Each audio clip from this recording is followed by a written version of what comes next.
This is the next album that both of you, Malcolm Daglish, and you, Gray Larson, came out with. How long? This is called Rights, the First of Autumn. Right. How many years was it between this and the Banished Misfortune? It was about 2 or 3 years, 2.5 maybe years between the two.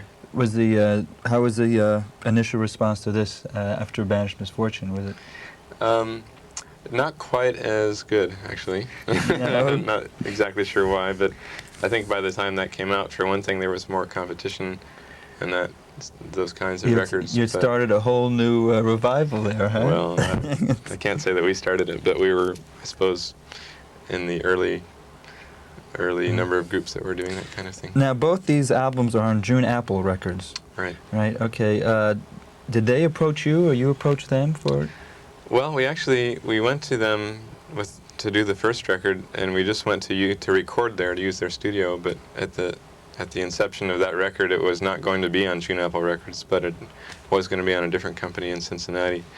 But business relations didn't work out with the first company, and while we were recording there, they said, "We really like this music, we'd be happy to put it out on our label."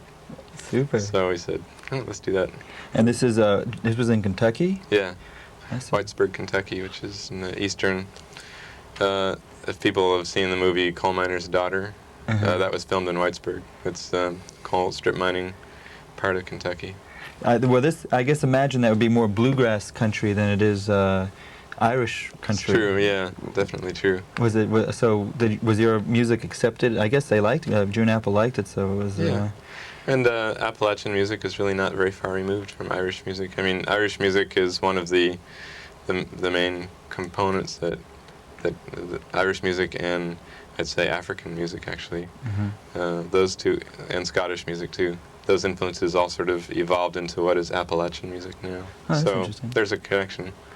Okay, and at the second album, you had Michael Murphy as a guest artist? Yeah, although it's not the Michael Murphy that you all know. It's just a friend of ours in Cincinnati whose name is Michael Murphy. Okay, what is he up to these days? Is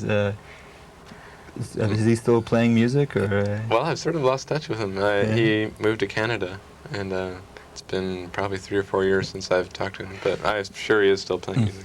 Let's move on to the third album that you and Malcolm has recorded, called Thunderhead. And how much after? When did you record this album? That was 1981, 82. Sort of stretched over both of those years that we recorded that. And this was this also on June Apple? No, that is on a record company called Flying Fish Records.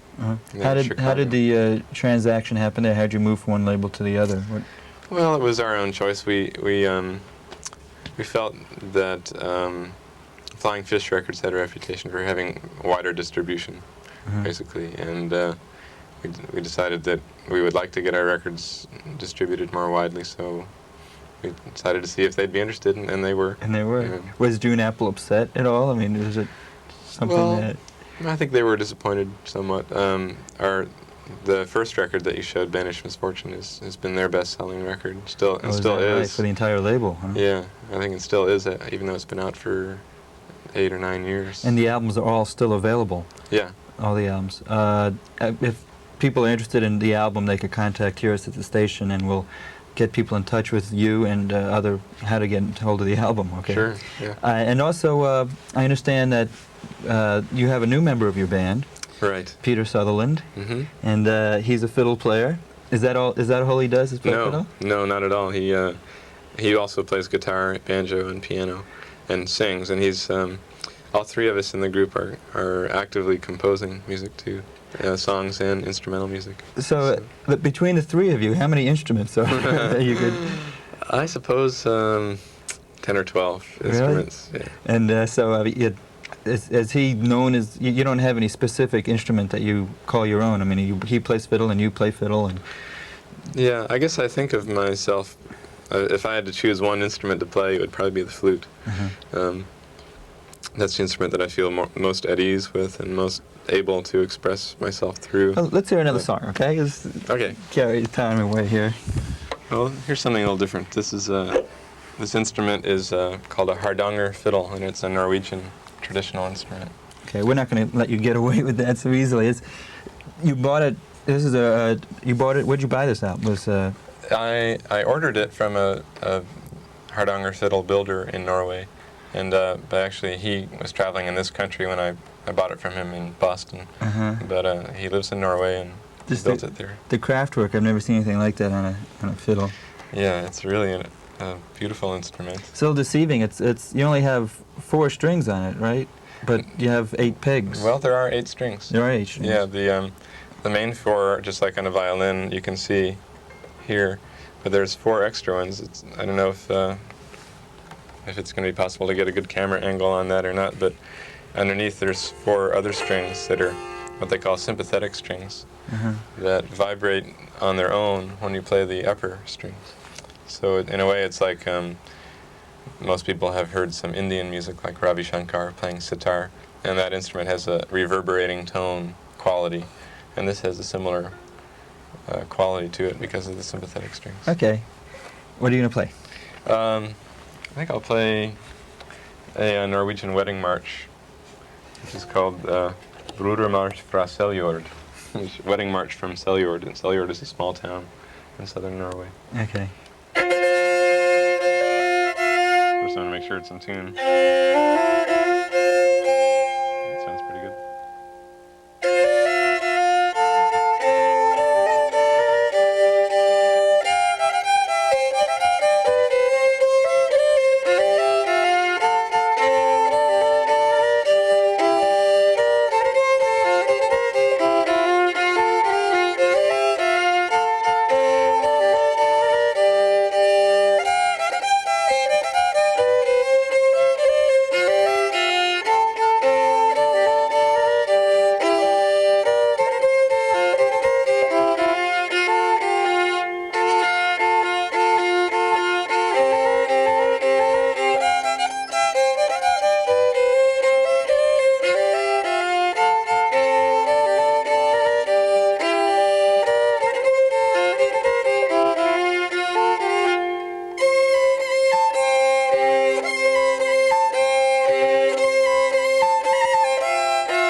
Very good. Thank you. Now, now you are recording with Malcolm and Peter, Right. and you call yourself Metamora. Right. And what does Metamora mean? Well, basically, we had been calling ourselves Douglas, Larson, and Sutherland, Okay. which is quite a mouthful. Difficult for other people to pronounce, spell, remember, and we just felt that was just too cumbersome. We had to have something that was easier to handle. So one night you all went to your house and decided Metamora. Actually, it was a long, drawn-out process coming up with a name. I don't know if you've ever tried to name an organization that's already been in existence for a while with a different name. It's a hard thing, but... Is that just a make-up word? Or? No, it's the name of a town near where we live, Metamora, Indiana. Oh, okay. There's actually, as we've researched it more, there's about 10 or 12 towns in the Midwest called Metamora. And that's where is that from? What kind of name is that? Well, this is what I know so far, is that apparently there was a play that was popular in the 1860s, I think, called Metamora, and there was a character in the play that was an American Indian princess, and her name is Metamora, and whether it's an actual Indian name or whether it's a fictitious name, I don't know yet. But authentic fiction you got here. But anyway, as far as we're concerned, it doesn't really matter what it means. It's just a name that we're taking on that Okay, people and can so the remember. First album as a trio will be out soon. Yes. And what's the name of that going to be? Metamora. Oh, okay. Is it more of the same type music, the traditional Irish and American and original music? Well, actually, this album will be the first one that's all original music, written by the 3 of us. we've as we've developed them, we've been adding more and more of that. And actually, that's really our main thrust these days is composing music that's very closely derived from folk music of different sorts. Is that also on the Flying Fish label? No. Well, I don't even want to get into this. We'll just say the album's available. Yes. Okay, and also I don't want to forget that you are coming out with your first solo album. Right. And this should be out, I guess, later this year. Mm-hmm. What's the name of that album going to be? It's called The Gathering. Gathering. And do you have special guest artists on it? Yeah, there are 6 or 7 other musicians who play on it, including my partners Malcolm and Pete. And there's a woman named Trina O'Donnell. Sure. Some people are familiar with. She's an Irish musician. Okay. And several others. Well, we'll certainly keep in touch with Gray Larson, and let us know when the albums are coming out. If people in the audience would like to get a hold of any of the albums that are available, contact us here at the cable TV station, care of the address you'll see at the end of the show. And Gray, you have anything you'd like to end with? A piece of music? Yes, let's hear some music. Sure. Let me just, again, thank everybody for tuning in, and thank you, Gray Larson. And this is, what do you got here? Another instrument. This is called a concertina. Okay.